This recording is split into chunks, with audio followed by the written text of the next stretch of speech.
Wisdom of 16 or better. So +3 onto that 13 and -3 of the 11.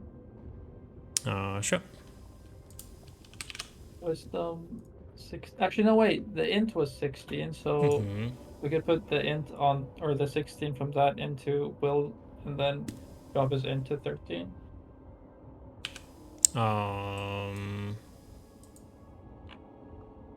No, he has to have 16 int, else he would probably not have been in wizard school. Okay. 11 gets dropped down to 8. So 8, 9, 6, 5, 7. 5, 6, 7, 8, 9, yeah. 5, 6, 7, 8, 9. Okay. 5, 6, 7, 8, 9.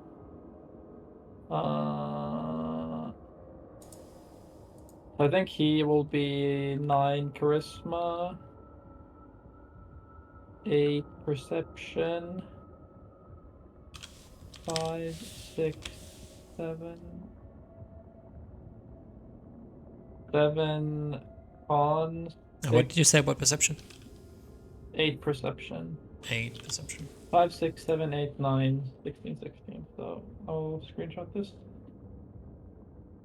Like a soul. And then 5, 6, 7, 9 down the line, or what? 5, it's like this. I put it in the awake. Oh my god, there's an awakening private. Okay. Okay, my bad. 6, 5, 7, 9, okay.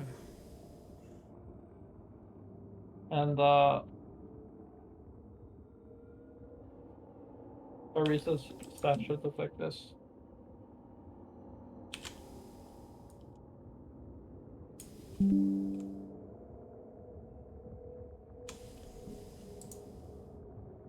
Seven, 9, 9, 18, 14, 5, 9.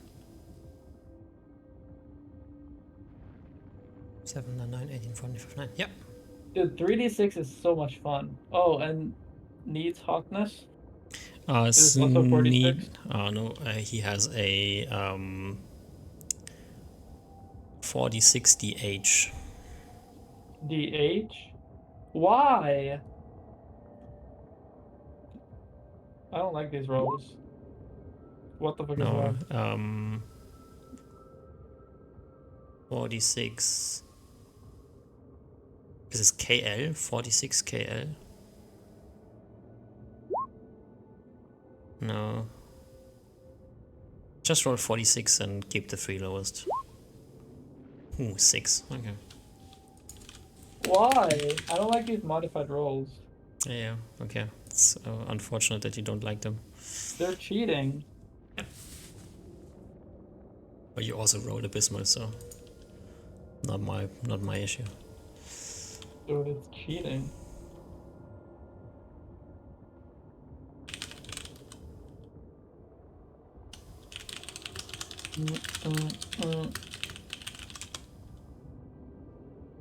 What level is he? He is also 4th level. We're rolling really lucky. Come on, days. 46. Yeah!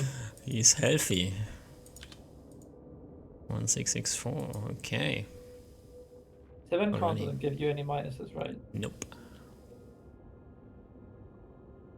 And 9 doesn't give you any pluses. Both of your apprentices have -1 to hit. Sneed has also a -1 on missile hits. They're not very athletic. Nope.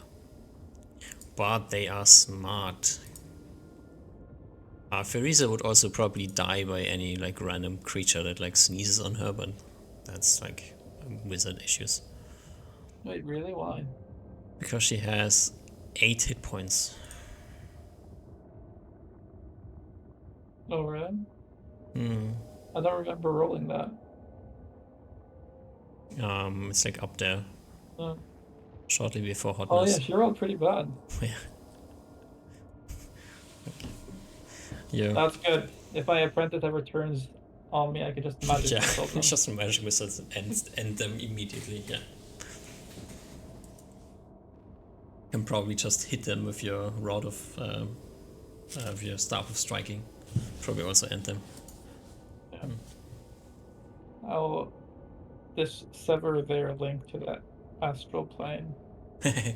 Kick them into an astral pool and then yoink. Ooh, that is a mean killer strategy. Actually, now I have my cool amulet. Yeah, you can just harvest her.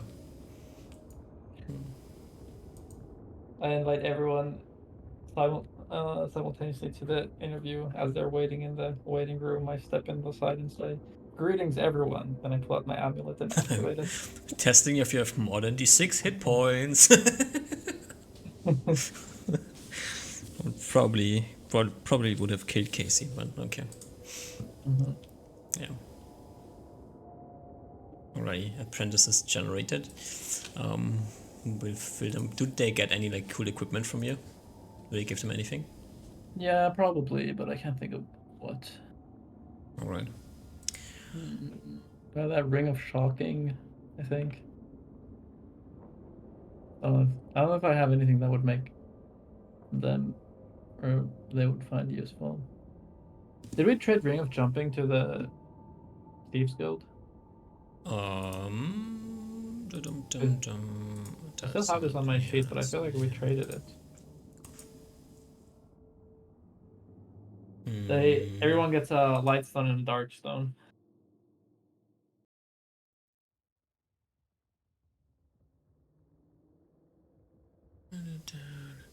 Ring of jumping.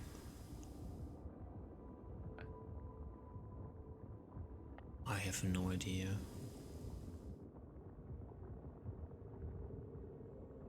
What does Rod of Hold Person do? You tap someone to hold them. Is there any like special modifiers or something? Nope. You need to tap them to hold them. Well, was it a rod? Rod of Hold Person. I can't find it. Is it in the? Oh yeah, it's not in there where you're looking. It's either in Spells and Magic or not Spells and Magic, Tome of Magic. Nope, that's somewhere different.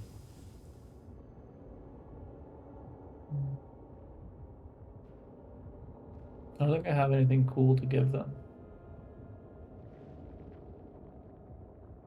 I mean, you definitely have cool things to give them, but you choose not to. Here, have a crystal ball. You've earned it.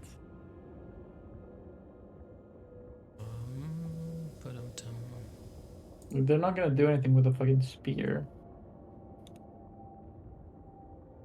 Look cool.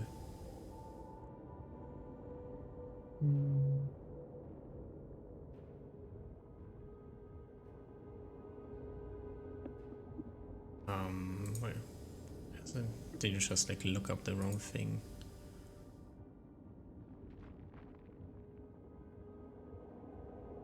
No, it's not in here. Okay.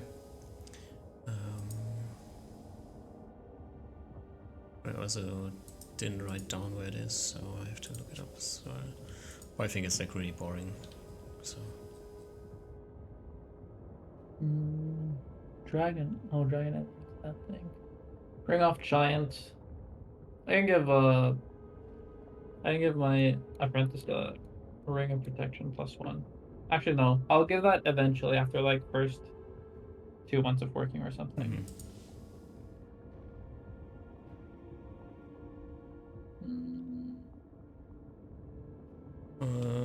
A Rod of Justice is an iron rod +2 that smites for 2d4 points of damage. On command, it can hold person by touch. Rather than doing damage, such mobility affecting only one target per round, lasting for 1d4 +1 rounds, and being in all other respects like the priest spell. Wait, where is this?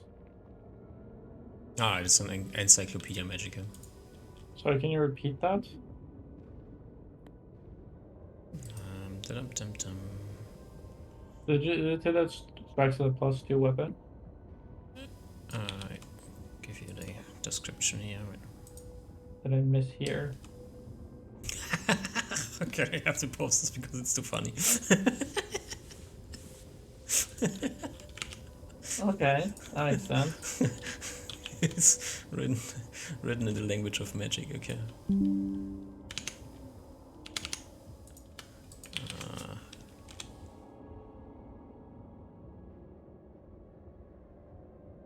An iron rod +2.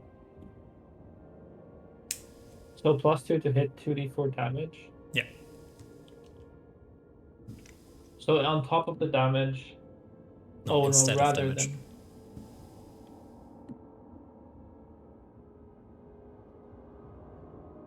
Still have to roll to hit, but if you hit. Is there a saving throw?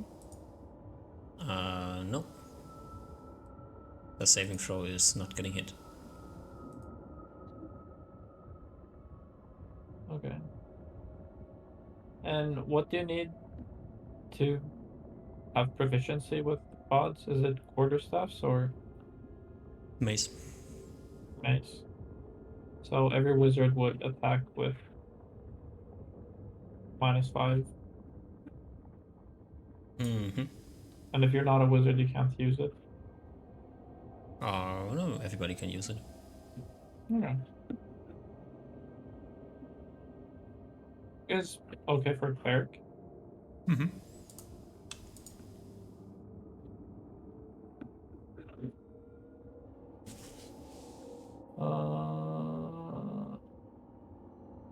And does it only take charges when you use the hold person thing? Like you can use it as a Yeah. +2 2d4 as long as you want. Mm-hmm.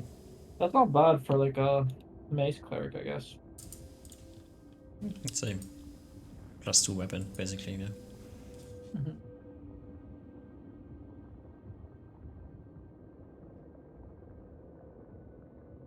Mm.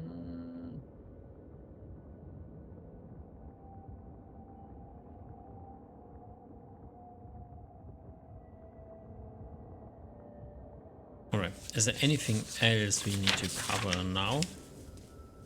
Are you like... Do you have a plan? Do you need some more downtime, or are we getting the group back together? I'm cool getting back together, I think. Mm-hmm. Do you want to like spend like 1 more month like learning spells or getting like used to your 2 people? Mm. Or do you basically like... This is like first week of May. Probably takes like 2 weeks to get them like to show up, so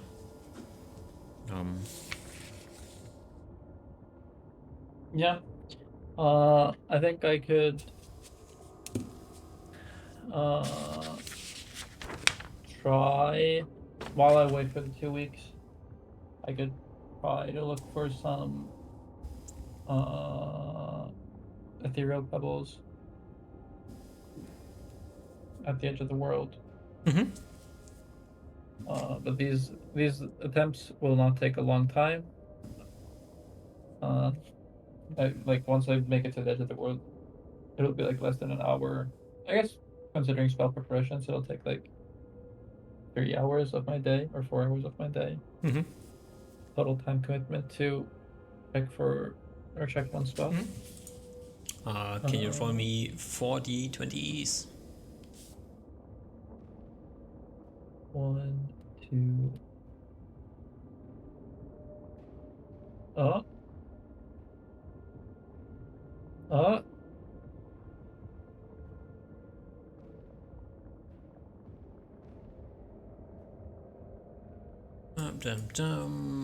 So let's quickly check if there's something we need to be worried about. That is something we need to be worried about. Where are you checking? Like, where do you go? probably pretty close to the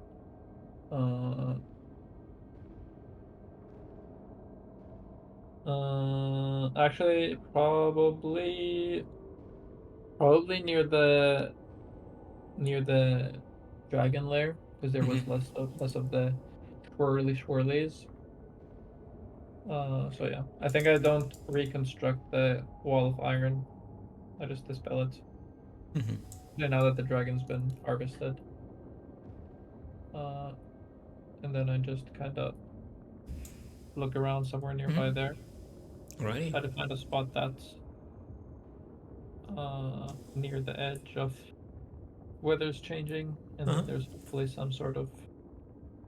rubble Okay. and crackle. So the first 2 days, you find like spots you check. There's nothing interesting. On the third day, you check a spot, and as you're getting like ready to do your things, there is a random fire elemental cruising down the mountainside, clearly trying to murder you. Okay. Fight a fire elemental, or do you ditch? I probably dragon amulet out. Okay. And then on the fourth day, you find a good spot. You easily jump into the uh, ethereal plane, and you can actually find like a handful of pebbles. Oh my god, a handful? So Yeah, 3, 5. 3. Yeah. Oh my god. Which gets you as you bring them back to the prime material plane. They kind of stay in this like weird semi-translucent, like the amulet you have, right? They have this weird like semi-translucent look to them. They're also really light, but they on the prime material plane are definitely much larger than they were on the ethereal plane.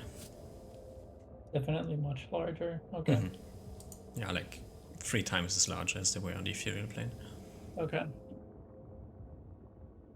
Yeah. Yeah. I will not give these to Dave immediately.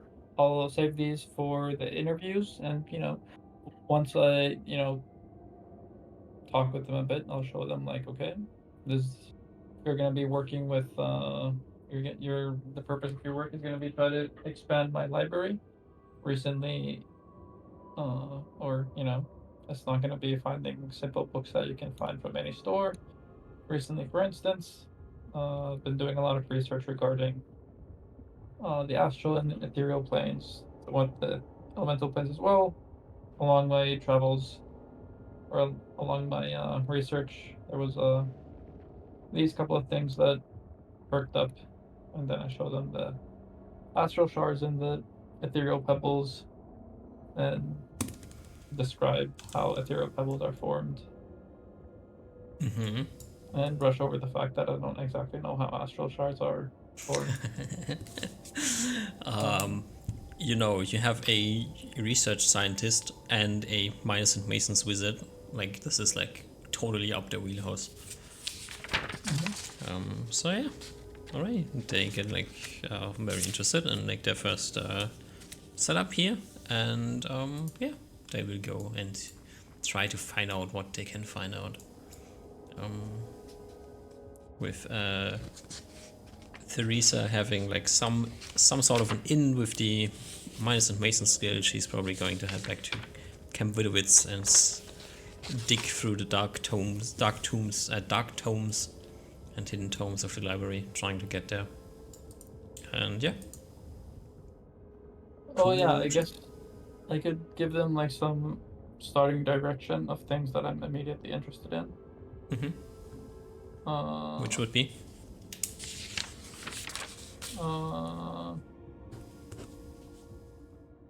Yeah, that's what I was thinking. What would that be? I think we've done a lot of extra planar stuff here, and I feel like a lot of extra planar stuff would be found in Darina's laboratory. So, You get them some books to like. well, I can't give them books because they're in Dave's library. Yeah, you have to ask Dave if you can borrow some books and bring them out. No. They haven't earned such privileges yet. They also couldn't read them without some way. I presume they can cast comprehend languages. Sure, but they don't have magic stones that prolong comprehend languages. Oh yeah, that's true. And I'm not certain if you want to give them stones that prolong comprehend languages. Yeah. I think the miners at Masons were at least mad at me at that at some point. Hmm.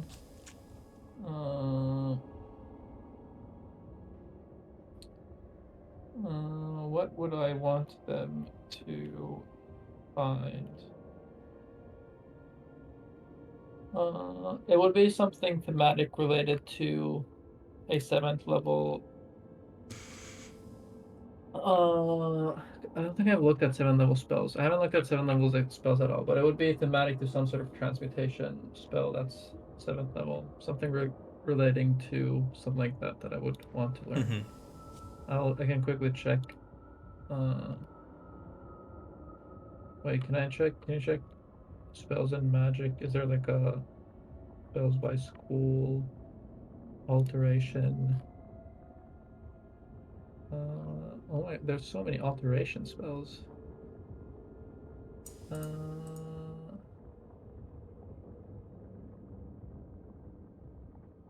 Mm, was Phase Door like the permanent version of past one?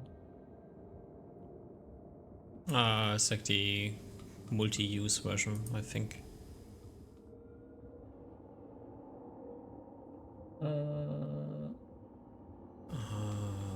Where the fuck is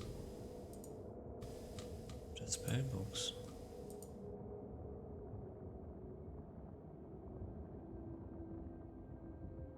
There's actually not a lot of cool 7th level spells.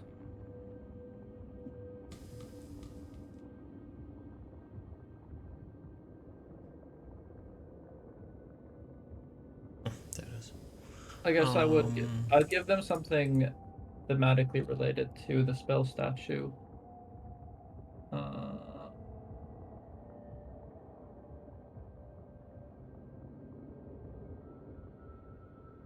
Okay, they're looking into obscure wizard things. Mhm.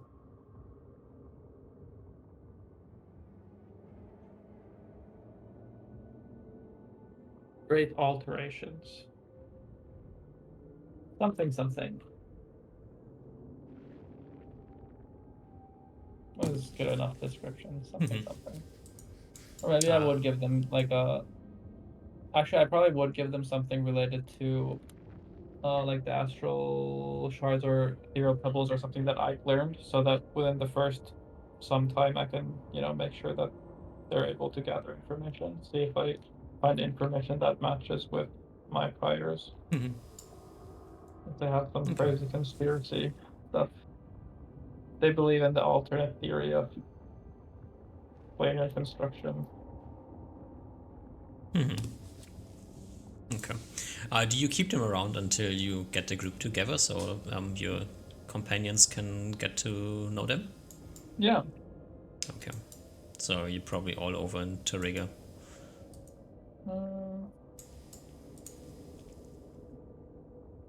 Yeah, I guess. And we will get the group together for next session in the towards the end of May, which is a cool time because it means doesn't mean it's dry season. Still for another month. Was Oliver super interested in going against after the Death Knight like right now?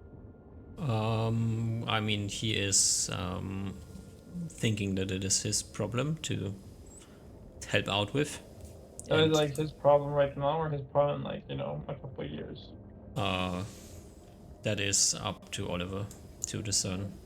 Did he give you any like idea, or how did you interpret his feelings towards the problem?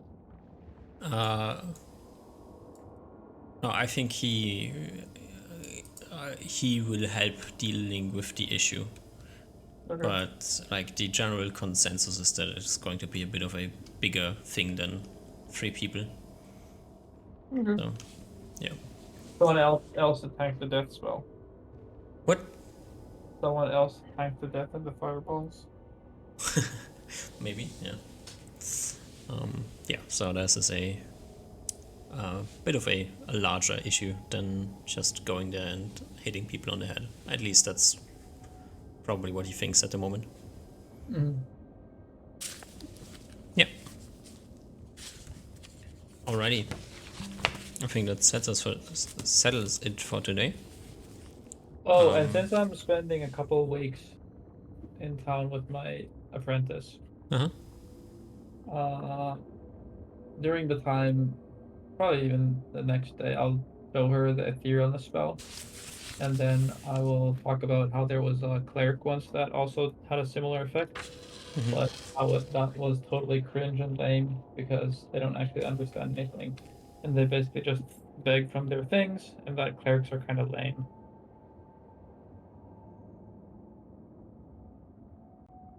I just want to get the. I try not to be. She has shit charisma. Maybe she doesn't realize that I'm engaged in motivated, not motivated reasoning, but I'm trying to like slightly poison her mind against clerics. Uh-huh. Okay. Good to know. Alrighty. Well, I guess that settles it. Mm-hmm. And we'll meet again next week with the whole group. Yeah. Until then, Gute stay Nacht. alive. Good night. Yeah. Oh. Bye bye.